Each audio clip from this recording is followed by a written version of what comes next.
The Grand Chamber of the United Earth Federation was filled with leaders from every nation. It was supposed to be a moment of celebration, a global peace summit after decades of war and division. The room buzzed with calm voices and hopeful smiles. Then, the lights dimmed. A loud tone echoed through the chamber, followed by a cold, mechanical voice. "This is the Galactic Empire. Bow before us or be destroyed." The message played in every language. Across Earth, the same voice echoed from satellites, radios, phones, and screens. Cities stopped. People froze. The world held its breath. In space, a giant alien ship hovered near the moon, casting a long shadow across Earth's orbit. The threat was real. Inside the summit hall, silence ruled. No one spoke for several seconds. Then came the shouting. Military officers demanded action. Diplomats begged for time. Some leaders wanted to surrender, hoping for mercy. But in the far end of the hall stood General Alex Rourke. He was young, known for his calm face and cold eyes. He raised one hand and everyone fell silent. He walked to the center, looked at the live cameras broadcasting to the world, and said just 5 words. "Then we burn it all." No one understood what he meant at first, but his voice was firm, unshaken. He gave orders to the Earth Defense Command, activating emergency protocols that had not been touched in 50 years. Across space, massive warships began to move. Human colonies went into lockdown. Orbital stations powered up their weapons. In a control room under Antarctica, a group of silent officers placed their hands on scanners. Red lights turned green. One by one, dozens of nuclear launch codes were confirmed. But the targets weren't alien planets. They were human colonies, key military bases and supply hubs that could be captured and used by the enemy.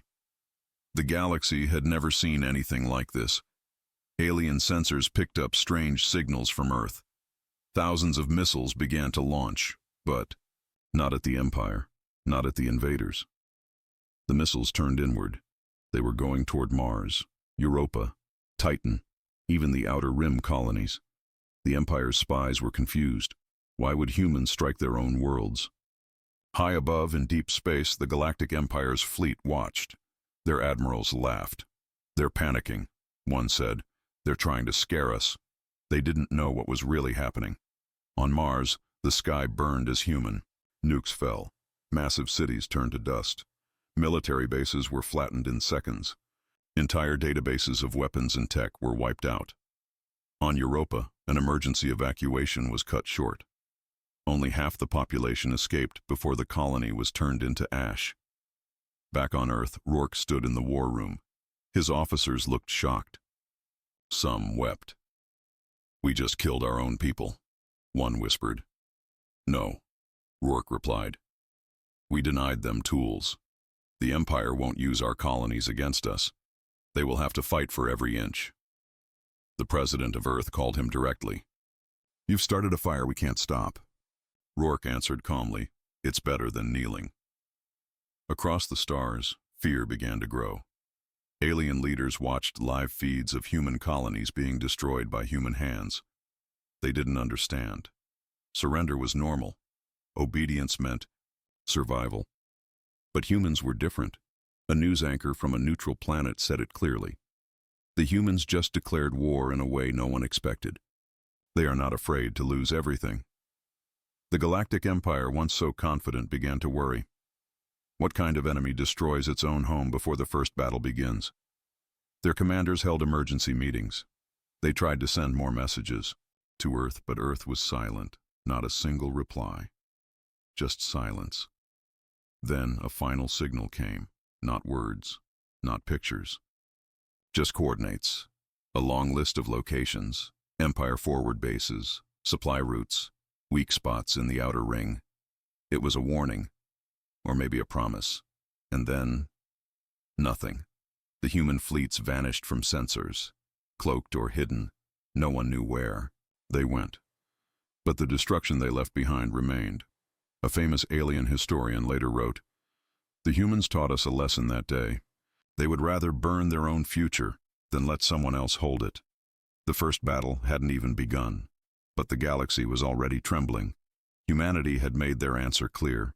They would not bow. They would not beg. They would burn. The galactic empire was confused. Their ships waited near the edges of the solar system, ready to strike. But nothing happened. No human fleets came to fight. No messages arrived. Just silence. Earth had gone dark. Admiral Kareth of the Empire stood, inside his command ship, watching the stars. He had destroyed over 40 alien civilizations in the past. None had ever acted like this. "They're hiding," he said to his crew. "Humans are afraid. They burned their colonies to slow us down. It won't work." But deep in his mind, something felt wrong. Across the galaxy, other alien races were watching. News spread fast. The humans had destroyed their own outposts and refused to talk. Some called them insane. Others called them dangerous. A few secretly admired their courage. Inside Earth's hidden command center, General Alex Rourke stood alone, facing a massive holographic map of the galaxy. Red lights marked the Empire's bases. Blue lights marked the last human forces. There were not many. Earth's fleet was smaller, weaker, but it was fast. And ready. "Are we sure about this?" one officer asked. Rourke didn't look away from the map. "They expected us to kneel. We'll show them what standing looks like." At that moment, hundreds of small human ships jumped into hyperspace. They didn't go together. Each ship had its own path, its own target. They moved like ghosts, silent, invisible, impossible to track. Their mission was not to win. It was to send a message. Humanity is not easy to break. Meanwhile, in a hidden chamber under the old Himalayan mountains, Earth's AI Defense Corps came online. Its voice echoed through empty halls.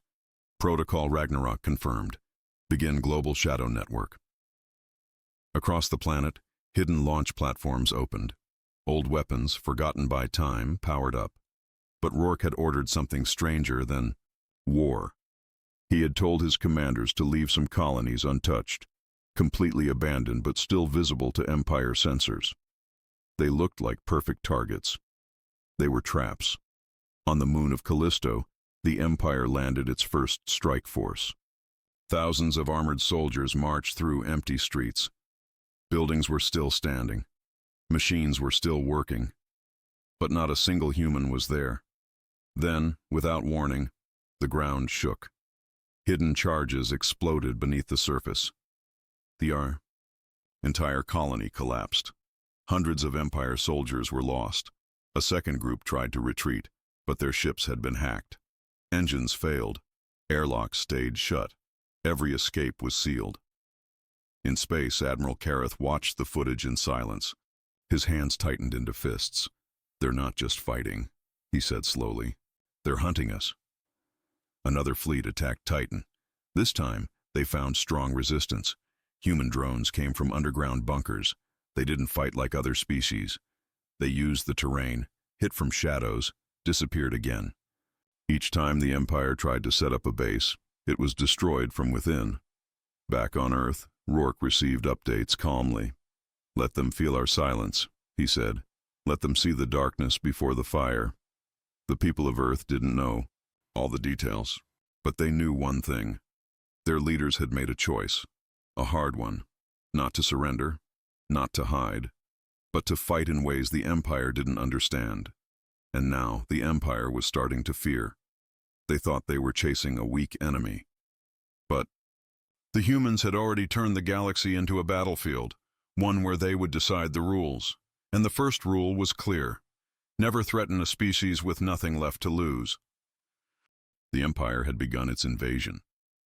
First came small attacks, testing the defenses, watching how Earth would respond.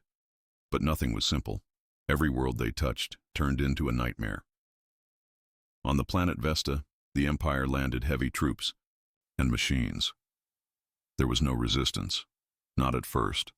They moved through the city, scanning buildings and streets. It looked like another victory. But then, human music started playing from hidden speakers. A slow, sad song. The soldiers looked at each other, confused. Then the city exploded. Buildings folded in on themselves. Roads cracked open. Fire burst from underground tunnels. Hundreds, of Empire troops were wiped out in seconds. The survivors screamed into comms, begging for rescue. But there was no time. Orbiting human drones finished the job. Back on the flagship, Admiral Kareth stared at the screen. His officers waited for orders, but he said nothing for a long time. Then finally, "This is not war. This is madness." But deep inside, even he was starting to respect the enemy. Across the galaxy, alien worlds began to whisper. The humans don't surrender. The humans don't run. The humans destroy everything, including themselves.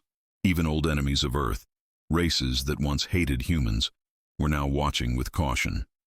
One leader said, if the humans win, they will become a power the galaxy can't control. If they lose, they will take the Empire down with them. On Earth, people were tired. Families lived underground. Children didn't play outside, but they believed. They had seen the Empire's demand, bow or be destroyed, and they had made their choice. No one complained. No one begged. And General Rourke kept pushing forward. He ordered Operation Emberline, the most dangerous mission yet. 5 human stealth ships were to enter the Empire's heart, deep into their protected zone. The goal? Destroy a major fuel world, Archon 7, a planet filled with energy sources that powered half the Empire's fleet.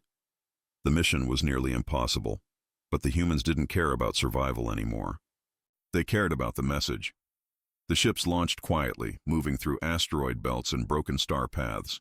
No one saw them coming, not until it was too late. On Archon 7, Empire workers were loading fuel tanks when the first explosion hit. Then, the second. Then, 20 more. Fire rained down from the skies. The planet cracked. Volcanoes burst open. The fuel fields burned for days. Billions of credits lost. Thousands of soldiers killed. And again, not a single human taken prisoner. They all died with the mission. The Empire couldn't understand it. Most species fought to win. The humans fought to be remembered, to leave scars. At the edge of space, Admiral Kareth gave a new order. Slow the invasion. Find out what they're planning. Don't move blind, but it was too late. Humanity was already moving again. Rourke stood at a glass window, looking at Earth from orbit. His voice was calm as he spoke into a secure channel. Tell the fleet, no more retreats. We strike next. The plan was ready. The Empire had delivered a message. Now humanity would answer, with fire. The human fleet began to gather near the edge of the Kuiper Belt, far from Earth, hidden by ice and silence. Hundreds of ships, large and small, waited quietly. Some were old and rusty. Others were newly built with stolen alien tech. But all of them were ready to fight. General Rourke stood on the command deck of the Horizon's Flame, Earth's largest dreadnought. He watched as new ships jumped in every hour. He didn't smile. He didn't speak much. He only studied the stars. His officers looked tense. We still don't know the Empire's full strength, one said. Rourke nodded. That's fine. They don't know our heart. The plan was simple, but bold. Strike the Empire where they feel safest. Not at the front lines, but deep inside their own space, where they thought no one could reach them. Rourke called it the Black Arrow Protocol. Meanwhile, inside the Empire's central system, the Empress of Fire, ruler of 1,000 worlds, received the latest reports. Her long fingers tapped the table as she listened. The humans destroyed Archon 7, said her war advisor. They are not defending Earth. They are striking out. She narrowed her eyes. They're sending a message, another voice spoke. They are fools. Their planets are weak. We should crush them now. The Empress shook her head. No, they want us to rush in. No more foolish moves. We'll starve them, cut their supplies, then break them. Back at the human fleet, Rourke met with his strike leaders in a dark chamber lit only by a blue screen, showing targets. These are their gods, he said, pointing at 3 massive Empire command stations. They think they're untouchable. He turned to his officers. Let's make them bleed. The fleet split into 3. One group would hit the Empire's food storage planet. One would strike a shipyard that built destroyers. And the last, Rourke's team would aim for the Empire's communication hub. The ships moved fast, traveling through gravity tunnels and quiet space corridors known only to deep space miners. Alien patrols missed them completely, and then the sky caught fire. On the Empire's harvest world, green fields were vaporized in seconds. Giant machines screamed before melting into slag. The food chain collapsed. At the shipyard, explosions tore apart half-built warships. Fuel lines burst. Factories crumbled. Engineers ran, screaming as the stations fell apart. But the most painful strike was Rourke's. The Empire's communication moon, Zereth Prime, was filled with signal towers, AI systems, and data vaults. It connected half the Empire's military systems. The human fleet didn't just destroy it, they erased it. A virus launched seconds before impact. It shut down emergency systems. Then the bombs fell. The moon cracked like glass. Across the Empire, fleets lost contact. Orders were cut. Chaos spread. The Empress of Fire stood slowly from her throne. For the first time in her long life, she looked unsure. "What? Have we awakened?" she whispered. Back in the wreckage of Zereth Prime, Rourke's ship limped away, half destroyed but still flying. He watched the destruction behind him, and finally spoke, quietly. "This is what happens when you ask free people to kneel." The message was loud. The galaxy had seen it. Humanity wasn't defending anymore. Humanity had become the storm. The galaxy fell silent. Every news channel, every alien network, every hidden pirate signal broadcast only one thing: the fall of Earth and the retreat of the mighty Empire. Billions watched the final images, a burning blue planet turning gold, with fire, and then fading into smoke. The place where humanity was born, gone, but humans were not. From hidden bunkers beneath the Earth, survivors waited. From outposts on Mars, Europa, Titan, and even far-off colonies deep in uncharted space, humans lived, bruised, burned, but not broken. The Empress of Fire sat alone in her throne room. Her council had fled, her admirals had failed, and now, even, her slaves whispered behind her back. She watched the final Earth transmission over and over again. Rourke's voice played in her ears. "We offered peace. You demanded obedience. Now, burn with us." She closed her eyes. She had ruled for 400 years. She had crushed hundreds of rebellions. But this wasn't a rebellion. This was a resurrection. Weeks passed. Human ships, small, fast, and unpredictable, started to appear across the galaxy. They didn't conquer. They didn't threaten. They didn't ask for power. They only whispered a single phrase: "We are the children of a dead world, and we are free." On planets once loyal to the Empire, statues were torn down. Banners were burned. And slowly, the story of Earth's sacrifice became legend. Rourke never returned to public view. Some said he died with the last signal. Others said he still led the survivors from deep underground, but what mattered was not his face. It was his choice. The galaxy now understood what humans really were, not just survivors, not just warriors. They were fire, they were fury, and above all, they were willing to lose everything rather than kneel. Across the stars, a new name began to rise in whispers and in songs: the Scorchborn. That was what the galaxy now called them. The people who burned their own world to light a new path. And in the silence of space, on a cold, dark moon far from any star, a new signal blinked. It was human. A voice played. "We remember Earth, but we are not going back. We are going forward." And so the story ended, not with a planet, but with a spark that would one day light 1,000 free worlds. The galaxy was burning. In just 1 month, the humans had done what no species had ever dared. They didn't just fight the Empire, they humiliated it. Worlds the Empire had ruled for centuries now whispered in fear. Some even whispered in hope. Maybe, just maybe, the Empire could fall. The Empress of Fire stood in the Great Hall of Stars. Around her were high generals, war priests, and royal advisors. Some shouted for full war, Others begged for caution. But all agreed on one thing. The humans had become a threat too big to ignore. "They must be stopped," said High General Scar, "even if it means burning Earth to ash." The Empress did not blink. "Then do it." That same hour, a massive Imperial invasion fleet was launched. 500 warships, 10 death cruisers, and the dreadnought Oblivion Warden headed toward the solar system. Earth's fate would be decided. But Earth was ready. Underground cities sealed themselves. Orbital defenses powered up. Civilian transports were sent into deep space shelters. The people knew what was coming, and they were not afraid. General Rourke returned to Earth. His armor was scorched, his ship damaged, but his eyes were sharp. He stood before the United Earth Command. "They're coming," he said.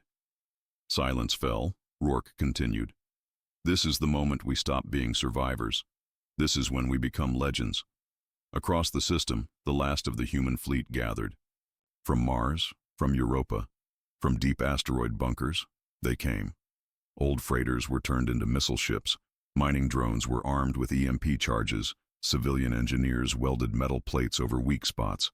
Everyone worked, everyone fought, and in the shadows, a final weapon was prepared. Project Scorched Sky. No one knew exactly what it was. Only Rourke and a few scientists had the full plan. But one thing was clear. If Earth was going to fall, it would fall on its own terms. The Empire fleet entered the outer edge of the solar system. Their ships were larger, stronger, cleaner. Alien officers laughed as they approached. "Humans are like insects," one captain said. Loud, angry, weak. Then the trap was sprung. Hidden satellites released coded pulses, signals meant to confuse the Empire's targeting systems. At the same time, human stealth ships appeared from behind moons and asteroids, launching first strikes. Empire ships exploded before they could fire back, but they were too many. The Oblivion Warden cut through 2 human frigates with a single blast. Its shields were nearly unbreakable. Dozens of Earth's defense stations were wiped out in minutes. Still, the humans kept fighting. Over Neptune's orbit, a group of damaged ships charged straight at the Empire fleet. Everyone thought it was a suicide run. It wasn't. Inside those ships were fusion cores set to explode. When they reached the enemy line, the sky lit up like a second sun. Even the Oblivion Warden was shaken. And then, Earth sent its final message. From the surface, a signal was broadcast across every known frequency. "We offered peace. You demanded obedience. Now, burn with us." The signal was followed by a command code. Project Scorched Sky was activated. When Project Scorched Sky activated, the Empire didn't understand what it was. They expected some kind of giant weapon or a planet-killing bomb. But what happened next shocked even the humans. From Earth's orbit, dozens of hidden satellites unfolded. They looked harmless, just old mining rigs. But inside each one was a special device, a solar mirror. They turned slowly, facing the sun, and then focused sunlight through massive lenses. One by one, they created beams of pure heat, not to fire at the enemy fleet, but at Earth itself. Across the planet, oceans began to steam. Clouds turned to ash. The atmosphere began to shift. Earth was cooking itself, on purpose. Empire officers panicked. "They're killing their own planet! Why?" someone shouted. General Rourke stood calmly inside an underground command bunker, watching the red glow rise across the Earth's surface. "Because we'd rather burn our home than let you have it." This was the true purpose of Scorched Sky, to make Earth uninhabitable for the Empire. The heat wave spread fast. Satellites focused on key zones, military bases, communication centers, power plants. The sky turned orange. Plants withered. Sea levels rose. Earth was dying. But the message was clear. No one conquers humanity. In space, the Empire fleet began to hesitate. Some captains wanted to retreat. Others tried to land quickly and capture remaining cities. But Earth's defenses kept firing. Above Mars, a human carrier sacrificed itself to block 3 incoming cruisers. Near the moon, fighters flew suicide missions, crashing into enemy engines. Every second, more and more Empire ships fell. Inside the Oblivion Warden, Admiral Scar slammed his fist on the console. "This isn't war. This is madness." but even he couldn't deny it. The humans were winning through pure will. In Earth's underground city, Sanctum Red, families held hands in silence. They had food, air, and power, but they all knew the surface was lost. Still, no one cried. They had chosen this, for freedom. In the final hour of the battle, General Rourke sent one last command. A secret ship, cloaked and silent, had been hiding in the asteroid belt. It held a stolen Empire bomb, one that could collapse a small star. The ship moved into position behind the Oblivion Warden. Inside, a human pilot whispered, "For Earth," and detonated the device. A white flash cut across the system. The Oblivion. Warden cracked in half. Fire and metal flew in all directions. The Empire's fleet was broken. The survivors turned and jumped away, fleeing the solar system. Back in the bunker, Rourke sat down slowly. Sweat ran down his face. Alarms beeped. The air was getting hotter. But he smiled. "We did it," he whispered. "We saved something greater than land or sky." He looked at the screen, at Earth, now glowing like embers. "It's not over," he said, "but it's ours."